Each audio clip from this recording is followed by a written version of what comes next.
there's a difference why a guy goes to a Loyola-Chicago or a Oral Roberts versus a Florida State versus a Gonzaga or Illinois. There's a reason why. It's like these dudes are more grown men, and there's guys who are going to these lower tier D1 schools who aren't as polished and who aren't that like they're not NBA. Their ceiling isn't making it to the NBA, getting drafted, or they're just not as polished and skilled as a Florida State or an Illinois or a Ohio State, one of these big time schools.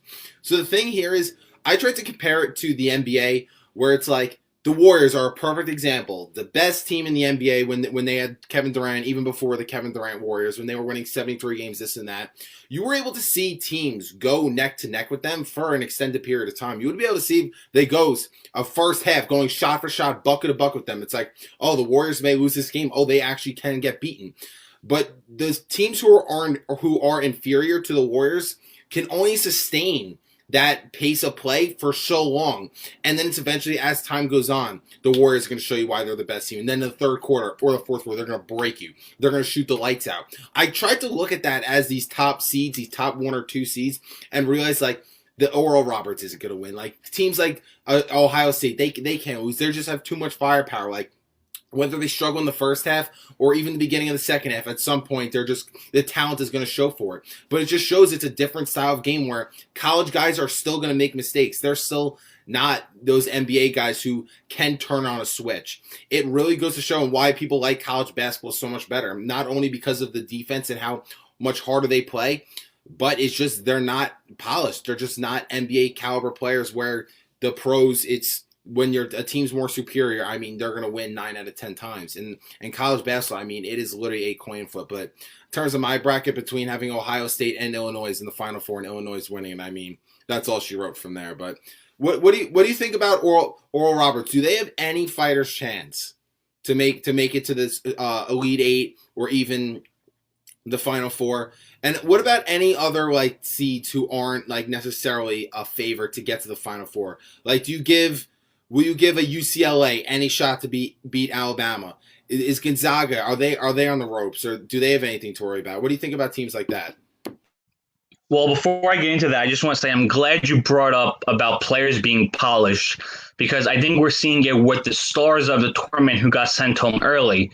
Yes, they are very talented players, phenomenal games, but because they're not polished, they don't know like when to take over a game, so to say, or when to take their shot.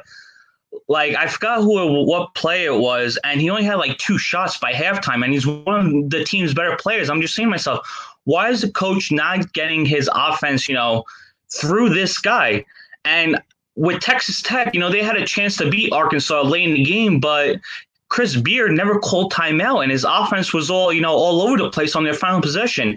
I think coaches are struggling with when to, so to say, change what they've done throughout the whole season. Like, you want to stick to your game plan, but when is it time to kind of like throw it away and basically play to your opponent, which is something that doesn't always work, but you might have to at certain points. I think a team that could definitely, make a little bit of noise is UCLA, and I'm glad you brought them up. I think they finally found their groove. And we got to remember, teams this year, because of COVID, between pauses, having games canceled and everything, didn't really get the necessary amount of games that they usually play through a year. Like there were a lot of conferences that didn't play out of, conference games. So for teams earlier on in the year, end of October, early November, the Dukes and Kentuckys of the world are playing, the mid-major teams and blowing them out by 50. But that helps get your team, going and into a groove. And we didn't have that this year.